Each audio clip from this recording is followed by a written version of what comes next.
교회가 교회답기 위해서는 예수 그리스도께서 말씀하신 새 계명대로 모든 지체가 사랑으로 화합해야 합니다. 사도 바울은 지금까지 이것을 강조했죠. 성도들은 받은 은사가 서로 다르기 때문에 생각이 다를 수가 있습니다. 그리고 일에 따라서 다른 판단을 할 수가 있어요. 그래서 다툴 수도 있는 거죠. 하지만 구원의 관계가 없기 때문에 서로 충분히 의견을 나누면 되는 것입니다. 그러나 교회는 한 개인의 명예와 자랑을 위해서 일하는 것이 아니라 말이죠. 그래서 오직 예수 그리스도를 위해서 일하는 것이므로 서로 협력해야만 합니다. 하나님께서 성도를 조건 없이 사랑하신 것처럼 서로 사랑하고 봉사하며 복음을 위해서 헌신해야 하는 것입니다. 봉사는 희생을 의미하는 거예요. 그리스도의 몸이 더 많은 일을 할 수 있도록 자신에게 이익이 없더라도 보이지 않는 곳에서 희생을 하면서 교회를 세워나가는 것입니다. 지체가 서로 협력하기 위해서는 선으로 악을 이겨야 된다라고 바울은 말하고 있어요. 오늘은 본문 마지막 21절부터 9절까지 거꾸로 올라가면서 어떤 삶을 사는 것이 하나님의 지체로서 올바른 삶을 사는 것인지 한번 살펴보기로 하겠습니다. 처음부터 9절부터 이렇게 내려오면 여러분들이 마지막에 혼란스럽다 말이죠. 20절에서 21절, 내 원수가 줄이거든 먹이고 목마르거든 마시게 하라. 그리함으로 내가 숯불을 그 머리에 쌓아 놓으리라. 악에게 지지 말고 선으로 악을 이기라. 세상은 육을 위해서 일을 합니다. 그런데 교회는 영혼을 위해서 일을 해요. 육을 위한 싸움에는 절대로 용서가 없습니다. 하지만 영과 육을 위한 싸움에는 용서와 사랑을 바탕으로 하기 때문에 완전히 다른 싸움인 것입니다. 그래서 세상에서 내가 누구를 복수를 했어요. 그래서 내가 쟁취했습니다. 이걸 교회 와서 하면 안 된단 말이죠. 세상 일은 죄와 혈기와 악의 영향을 받습니다. 반드시 생각해야 되는 거는 내가 혈기가 날 때 사단이 나를 건드리고 있다는 생각을 꼭 하셔야 돼요. 하지만 구원을 위한 선한 싸움에는 성도는 성령께서 역사하시기 때문에 사탄을 이길 수가 있습니다.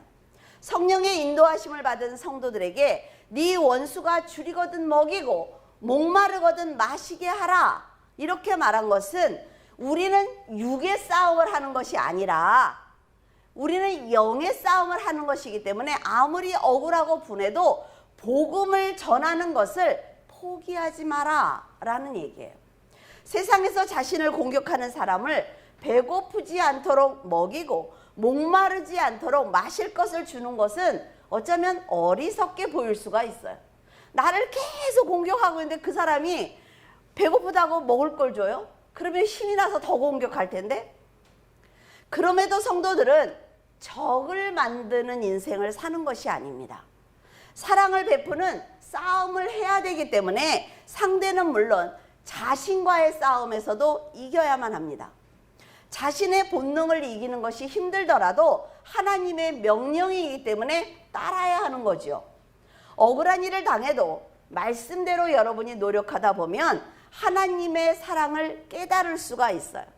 아, 왜 참으라고 했는지, 왜 먹을 걸 주라고 했는지 알 수 있단 말이죠. 아, 내가 세상에서 사는 나그네 인생인데 나그네로 살면서 내가 무엇을 해야 되는지 알게 되는 것입니다. 여러분이 이런 상황을 만났을 때 사람보다 하나님을 먼저 생각하면 실수하지 않습니다. 인내할 수 있고 더 나아가 하늘에 소망을 가질 수가 있는 거예요. 성숙한 성도는 사람들이 사탄의 영향을 받지 않도록 돕습니다. 나를 공격을 하더라도 어때요? 성숙하면 사탄이 그 사람을 데리고 지금 장난치는 게 보인다 말이죠. 그래서 인내할 수가 있는 거예요.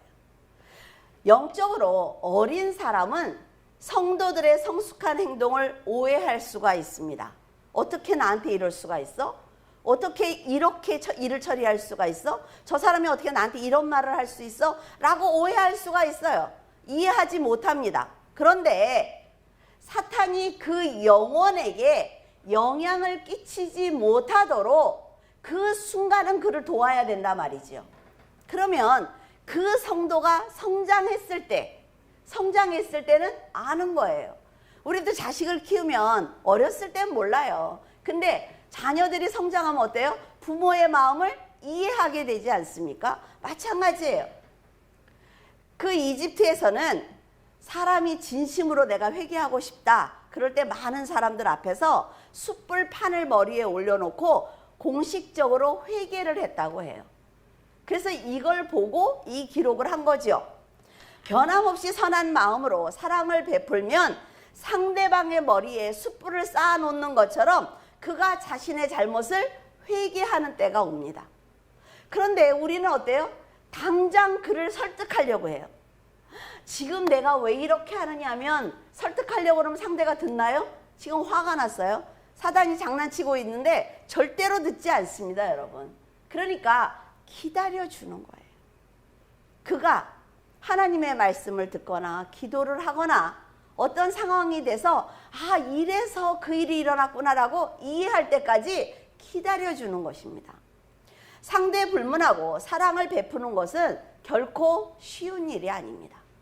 하지만 예수님께서 도마가 의심하는 것을 보시며 실망하기보다는 그가 복음을 전할 수 있는 그 사람이 될 때까지 끝까지 사랑을 지속적으로 베푸는 것을 보면서 우리는 배워야 합니다. 요한복음 20장 27절 도마에게 이르시되 내 손가락을 이리 내밀어 내 손을 보고 내 손을 내밀어 내 옆구리에 넣어보라. 그리하여 믿음 없는 자가 되지 말고 믿는 자가 되라.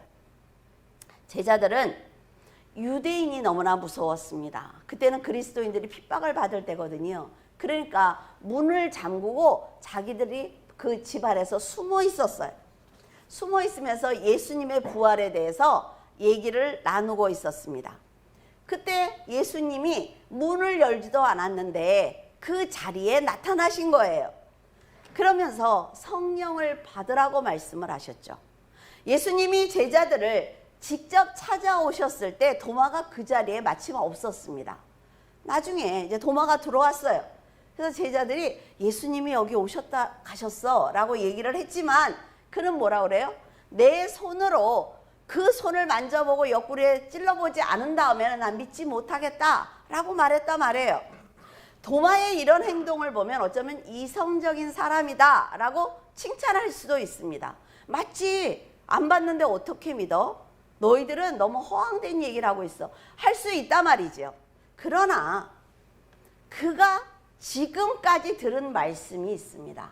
그리고 많은 기적을 보았어요. 그럼에도 예수님을 내가 만나보지 않고는 직접 만져보지 않고는 믿을 수가 없다라고 말을 했단 말이죠. 그러면 그가 3년 동안 들은 말씀은 뭐냐는 거예요. 그 말씀이 그 시간이 그가 거듭날 수 있도록 돕지 못한 것입니다. 반대로 얘기를 하면 예수님을 따라다니면서 3년 동안 물줄기 교회에 와서 근 20년 동안 말씀을 들으면서 그 말씀이 자신을 변화시키지 못한 거예요. 그때 예수님께서 다시 그 자리에 오십니다. 예수님이 대단하지 않습니까? 안 만나면 그만이에요. 그런데 예수님은 이렇게 한 영혼을 사랑하신단 말이죠. 그래서 그 자리에 오셔서 도마에게 너는 나를 본보로 믿느냐? 보지 않고 믿는 자가 어때요? 복되다 라는 말씀을 하셔요. 만약 여러분이 도마와 같은 상황에 처한다면 어떻게 하시겠습니까? 아무리 예수님을 믿는다고 해도 나는 이성적이고 상식선에 있는 사람이야. 그러니까 어떻게 예수님이 문을 통과하지 않고 이 자리에 올 수 있어? 나는 믿을 수 없어 라고 말할 수 있단 말이죠. 그러면 지금 예수님이 이 자리에 오신다면 믿겠습니까? 그런 눈으로 보는 기적은 믿음이 아니라 말이에요. 지금까지 들은 말씀과 많은 경험을 했음에도 믿지 못한다면 예수님께서도 말씀하실 거예요. 나는 더 이상 너와 일하지 않겠어 라고 말씀하실 수 있단 말이죠. 도마에게 예수님과 함께 했던 그 3년은 굉장히 소중한 시간입니다. 급박하게 돌아가는 상황이에요. 예수님이 잡혀가고 가룟 유다가 오고 그런 상황에서 예수님이 도마, 그러니까 제자들을 살리기 위해서 어때요? 살려달라는 말씀을 하십니다. 나만 잡아가고 살려달라는 말을 해요. 이런 도마를 끝까지 버리지 않으셨어요. 못자국을 만지게 합니다. 자, 만져봐. 그리고 손을 넣어봐. 그리고 믿어. 믿지 않는 자가 되면 너는 결국 버림을 받지 않겠니? 라는 말씀을 하신 거지요. 여러분, 우리가 말씀을 배웠고 성령의 도움을 받아서 우리가 이 자리에 앉아 있습니다. 그럼에도 내 삶 속에서 하나님이 세상에 복을 주지 않으면 나는 믿지 않을 거야 라고 얘기한다면 하나님도 필요 없는 사람이에요. 그런 사람들은 세상에 널렸습니다. 18절에서 19절, 할 수 있거든 너희로서는 모든 사람과 더불어 화목하라. 내 사랑하는 자들아, 너희가 친히 원수를 갚지 말고 하나님의 진노하심에 맡기라. 기록되었을 때 원수 갚는 것이 내게 있으니 내가 갚으리라. 주께서 말씀하시니라. 얼마나 편합니까, 여러분? 부모를 의지하고 부모를 믿는 아이들은요, 자기가 원수 갚지 않습니다. 왜? 때가 되면 엄마 아버지가 움직여 주겠지라는 생각을 하겠죠. 성도는 교회와 세상에서 모든 사람들과 화목하기 위해서 노력을 해야 합니다. 내가 아무리 잘 살아도, 내가 아무리 똑똑해도 교회가 하나 될 수 있도록 노력을 해야 된단 말이죠. 성도는 참 생명의 빛이신 그리스도의 지체이므로 어디서든지 어둠을 밝히는 빛을 비춰야 하기 때문입니다. 성도가 좀 외로워 보이고 힘들어 보이면 찾아가세요. 그 자리에 가서 무슨 일 있느냐고 어깨만 잡아줘도 내가 교회를 가면 위로를 받아, 이런 생각을 한단 말이죠. 예수 그리스도처럼 자기 희생적인 삶으로 영혼 구원을 위해서 헌신할 때 성도는 빛이 나는 것입니다. 인내하며 사명을 감당해야만 악한 본성을 이길 수가 있어요. 삶 속에서 만나는 복수의 감정을 하나님께 맡길 수 있는 지혜가 생기는 것입니다. 그래서 바울은 어렵더라도 할 수 있거든 모든 사람과 더불어 화목해라 라고 말하고 있습니다. 제가 여러분들하고 만약에 오면 인사도 안 받고 이렇게 쳐다보고 목욕실로 들어가요. 그러면 여러분이 어떻겠어요? 좀 무슨 목사가 저래. 그런데 제가 여기 서서 여러분 사랑합니다 그러면 믿어져요? 믿어지지 않아요. 그건 거짓말이란 말이죠. 늘 동일한 얼굴을 해야 되는 거예요. 안녕하세요.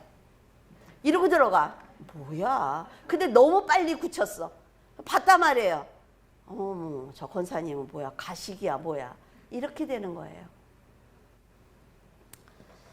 이런 사랑을 가진 성도들은 아무에게도 악으로 갚아서는 안 됩니다. 선한 일을 도모하기 위해서 믿음을 보여야 되는 거지요. 사람이 본능대로 살지 않는 것이 얼마나 어려운 것인지 몰라요. 누구는 소리 지르지 못해요? 누구는 화낼 수 없나? 그러나 본능대로 살면 안 되기 때문에 참는 거예요. 그래서 베드로는 이렇게 말합니다. 욕을 당하되 맞대어 욕하지 아니하시고 고난을 당하되 위협하지 아니하시고 오직 공의로 심판하시는 예수님을 의지해라 라고 말하고 있어요. 너는 할 수 없어. 그러니까 예수님을 의지해 라는 얘기입니다. 예수님은요, 사람들에게 핍박을 당할 때도 저주하지 않았습니다. 죄인을 용서하기 원하시는 하나님의 뜻을 알고 있단 말이죠. 그래서 자기를 핍박하는 자들을 위해서 오히려 기도하고 축복하는 것입니다. 이처럼 성도들도 구원을 방해하는 사탄과의 전쟁에서 반드시 승리해야 합니다.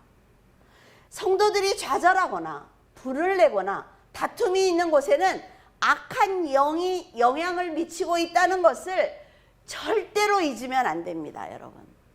내가 막 화가 나는데도 부적을 붙였어. 그러니까 괜찮아. 막아줄 거야. 이사하는 날이야. 손이 없는 날을 골라. 귀신들이 다 놀러간 날을 고르는 거잖아요. 내가 이사하는 거 방해하지 않기 위해서. 그게 맞습니까, 여러분? 사탄은 하나님과 성도, 그리고 성도와 성도 간의 관계를 끊기 위해서 일하는 악한 영입니다. 그렇기 때문에 성도들은 지혜를 가지고 영을 분별해야 돼요. 사탄이 예수님의 사역을 방해하기 위해서 시험했습니다. 그러면 우리 정도야 정말 너무 쉽지 않겠어요? 근데 우리가 사탄을 이긴다고요? 어림도 없습니다. 사탄을 절대로 이길 수가 없어요. 성령께 의지하지 않으면.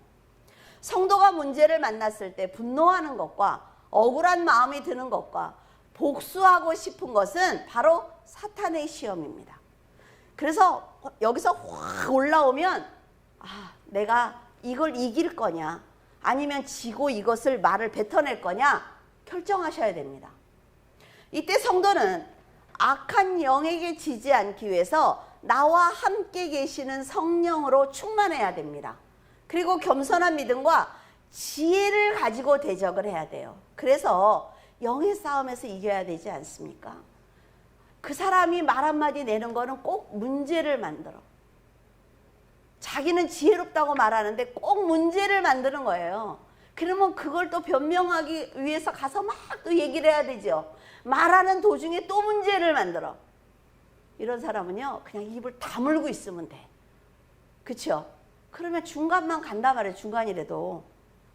16절에 서로 마음을 같이 하며 높은 데 마음을 두지 말고 도리어 낮은 데 처하며 스스로 지혜 있는 채 하지 말라. 사람들에게 존경을 받기 위해서는 행동과 말을 조심해야 합니다. 생각나는 대로 말을 하는 사람은 거듭나지 못한 사람이에요. 자신이 한 말이 결국 사탄의 도구가 됩니다. 사탄이 탁 걸어요, 그 말을. 그래서 사람들 앞에서 망신당하게 하는 거죠. 그런데 여러분, 내가 한 말이 나에게 올가미가 됩니다. 저 사람이 나를 욕한 걸 갖고 올가미가 되지 않아요. 자신이 한 행동과 말 때문에 올가미가 된단 말이죠. 그래서 성숙한 성도가 되기 위해서는 말과 행동을 조심해야 하는 것입니다. 말하고 싶거든 한번 기도해 보세요. 내가 이 말을 하는 것이 옳은지, 내가 이 행동을 하는 것이 옳은지 하나님께 한번 여쭤보라 말이죠. 높은 데 마음을 두지 말고 낮은 데 처하며 스스로 지혜 있는 채 하지 마라 라고 말한 것은 사람의 인정을 받으려고 노력하지 말라는 것입니다. 하나님을 바라보고 그 길로 가면 사람들이 나를 인정합니다. 그런데 사람의 얼굴을 쳐다보고 나를 인정하도록 노력을 하면 실수하게 되는 거예요. 하나님께서 인정하시면 그것이 최고의 믿음입니다. 그것이 최고의 능력 아니에요? 하나님이 나를 인정하는데 무슨 상관이 있어 사람들이 뭐라고 하거나. 그런데 우리는 그러지 않는다 말이죠. 저 사람이 왜 나를 인정하지 않아? 왜? 아니 저 권사님이 왜? 내가 이렇게 칼질을 잘하는데 왜 그래? 왜 칼을 빼서 막 그냥 화가 나니까 집에서 칼질을 막 연습하다가 다쳐.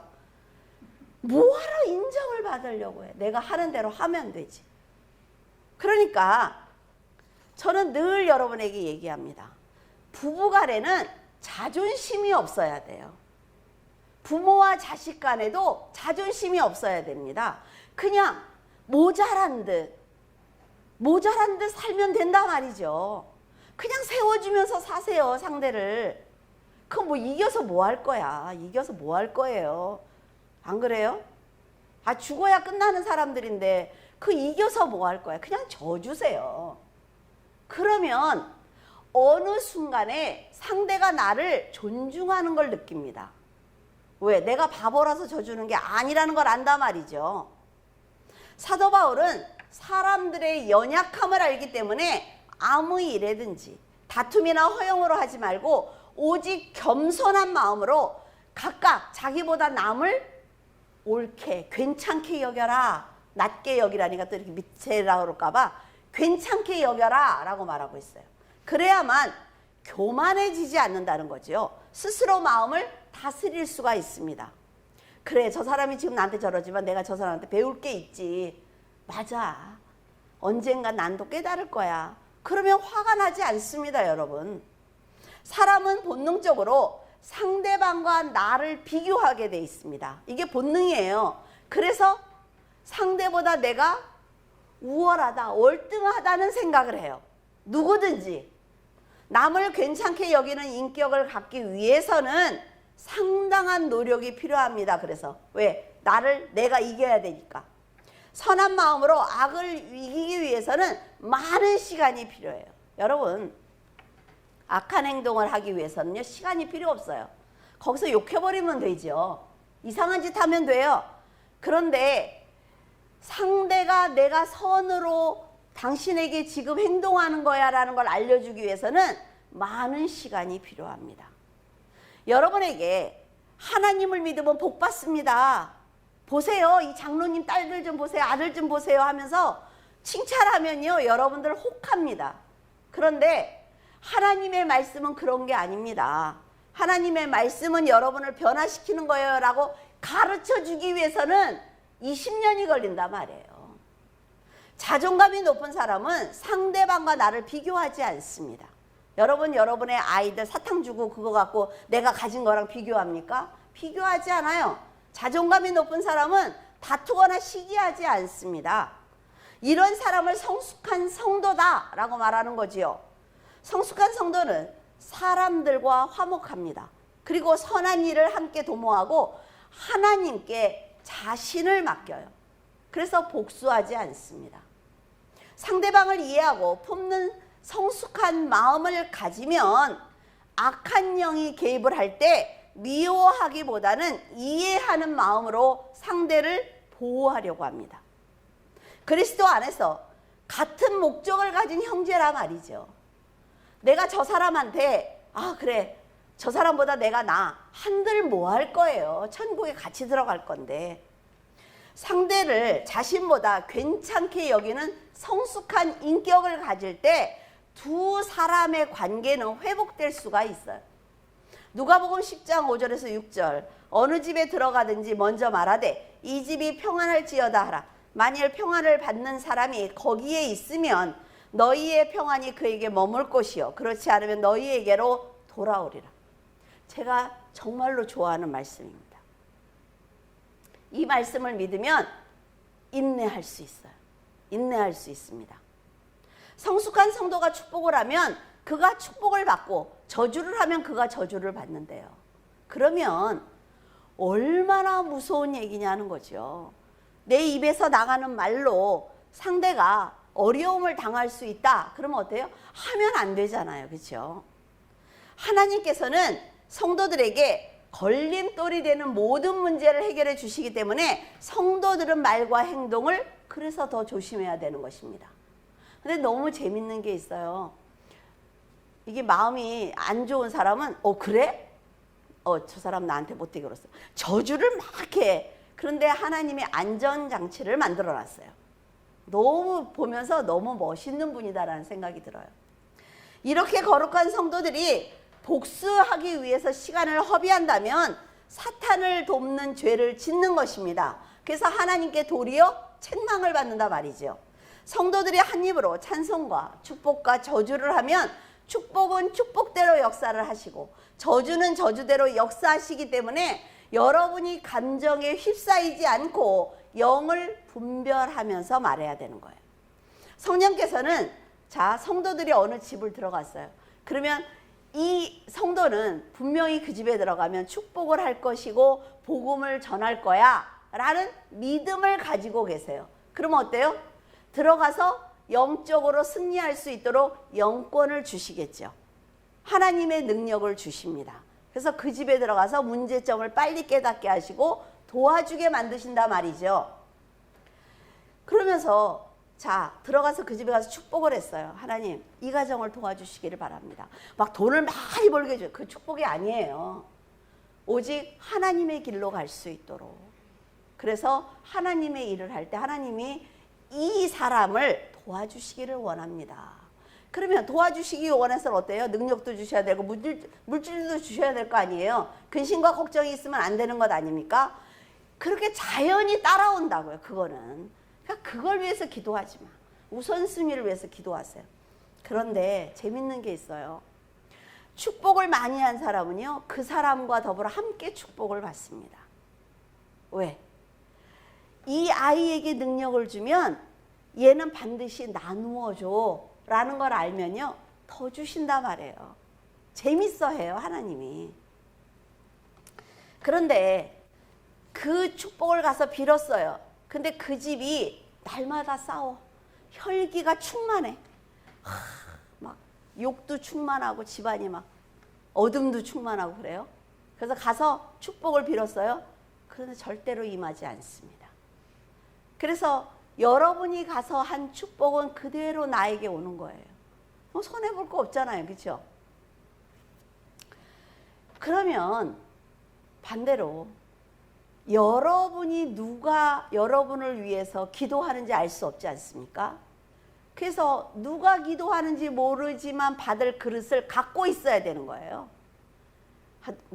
어느 누가 지나가면서라도 그래, 그 사람 참 너무 괜찮아 라고 칭찬할 수 있습니다. 그럼 다 온단 말이에요. 그럼 받을 그릇이 있어야 되는 것 아닙니까?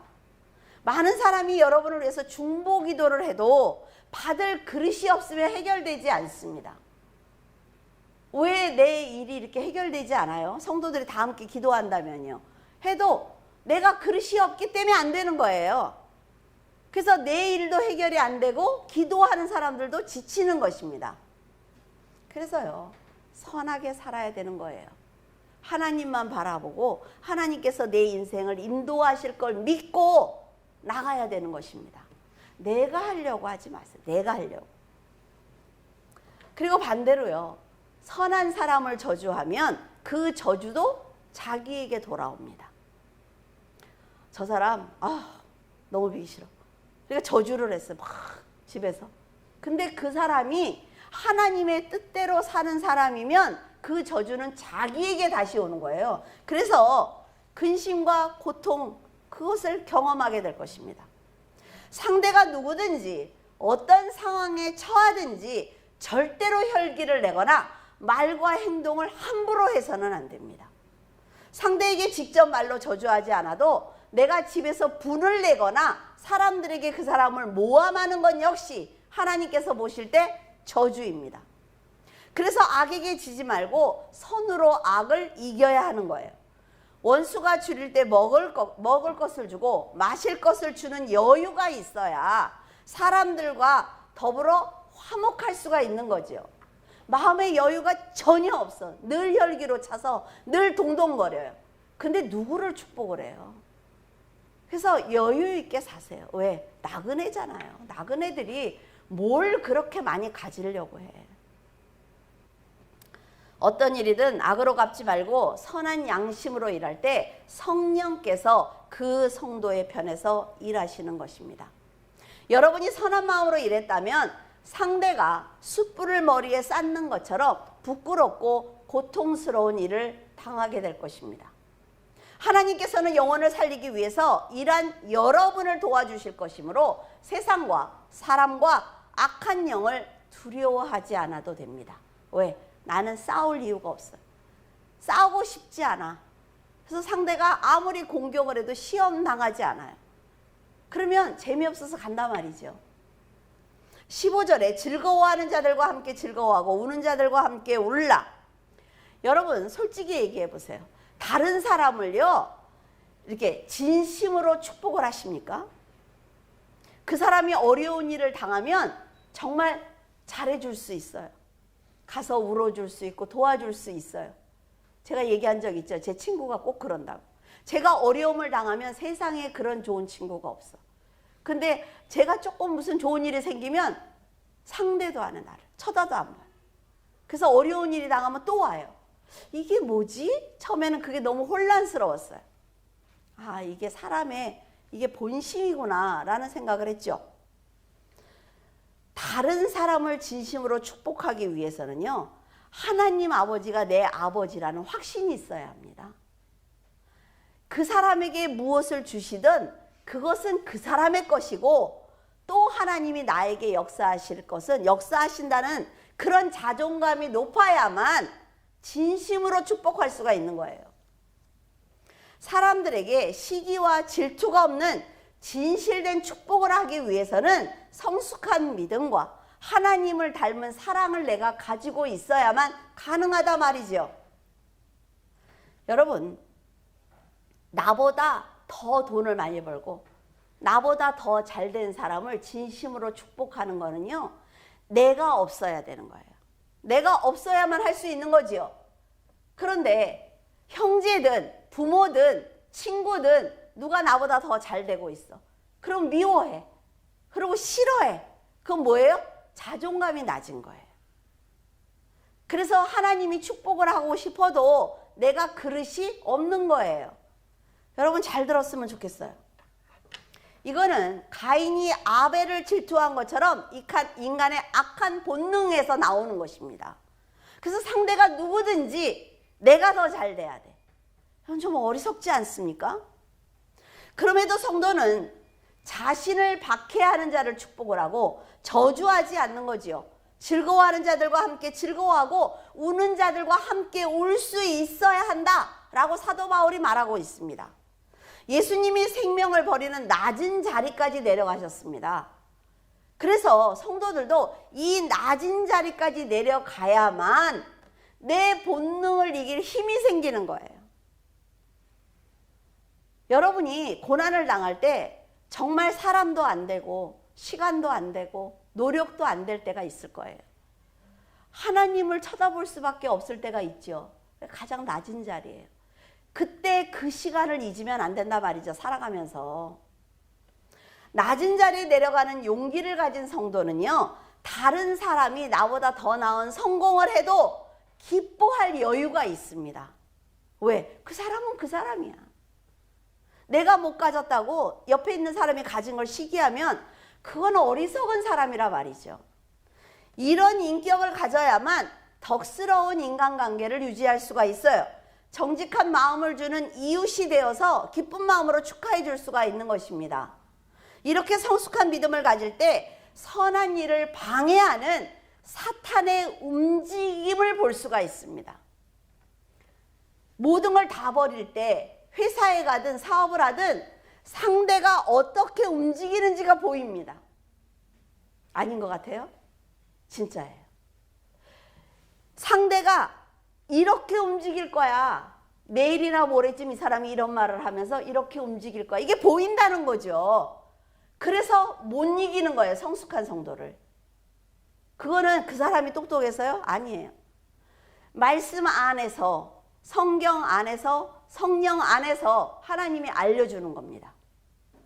인간적인 욕심을 버리고 세상을 보기 때문에 사탄의 움직임이 보이는 거예요. 이 사람이 거절하겠구나. 이 사람이 하겠구나. 이런 게 다 보입니다, 여러분. 그래서 하나님의 능력으로 승리할 수가 있는 것입니다. 13절에 성도들의 쓸 것을 공급하며 손대접하기를 힘쓰라. 이런 믿음을 가진 성도가 되었을 때 진심으로 헌신할 수가 있습니다. 사도 바울은 로마 교회로 편지를 보낼 당시 네로가 통치하고 있을 때거든요. 그래서 대부분의 사람이 극빈자였습니다. 종들, 노예들 이런 사람들이 처음에 자유로운 이 삶이 좋으니까 모였거든요. 성도들이 가진 것이 없어요. 종이고 노예가 뭐가 가진 게 있어요. 그런데 사도 바울이 하는 말이 뭐냐면 내가 너희들의 상황을 다 알아. 그래도 복음을 위해서 너희들에게 가는 사람들을 대접해야 돼 라고 말하고 있습니다. 성도들이 어려운 가운데서도 교회에서 봉사하는 즐거움을 알려주고 싶은 거예요. 하늘의 소망을 가지고 성숙한 신앙생활을 하기를 바랬던 것입니다. 여러분들 다 각자 바쁘잖아요. 그럼에도 불구하고 여러분들이 오셔서 봉사하고 헌신하는 것 하고 나면 기쁘지 않습니까? 그건 참 묘한 감정이에요. 영원한 세계를 바라보기에 아무런 보상을 바라지 않고 헌신하는 성도는 하나님께 축복을 받습니다. 진짜.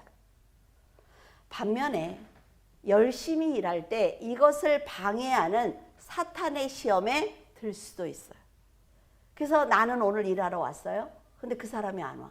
아니 그 사람 나보다 더 가까운 데 살잖아. 그 사람 시간도 많잖아. 뭐야?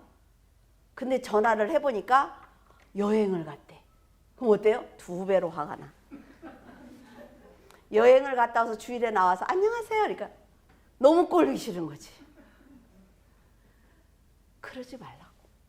그 사람이 여행 간 건 하나님하고 해결할 문제고, 그렇다고 또 여행 가는데 다 목사님 이렇게 하지 말고, 그건 그 사람의 문제예요. 그냥 두세요. 참견할 필요 없다니까. 우리가 이런 시험에 드는 건 왜 그러냐면 우리의 육신이 연약해서. 이럴 때 육신이 연약하다고 쓰는 거예요.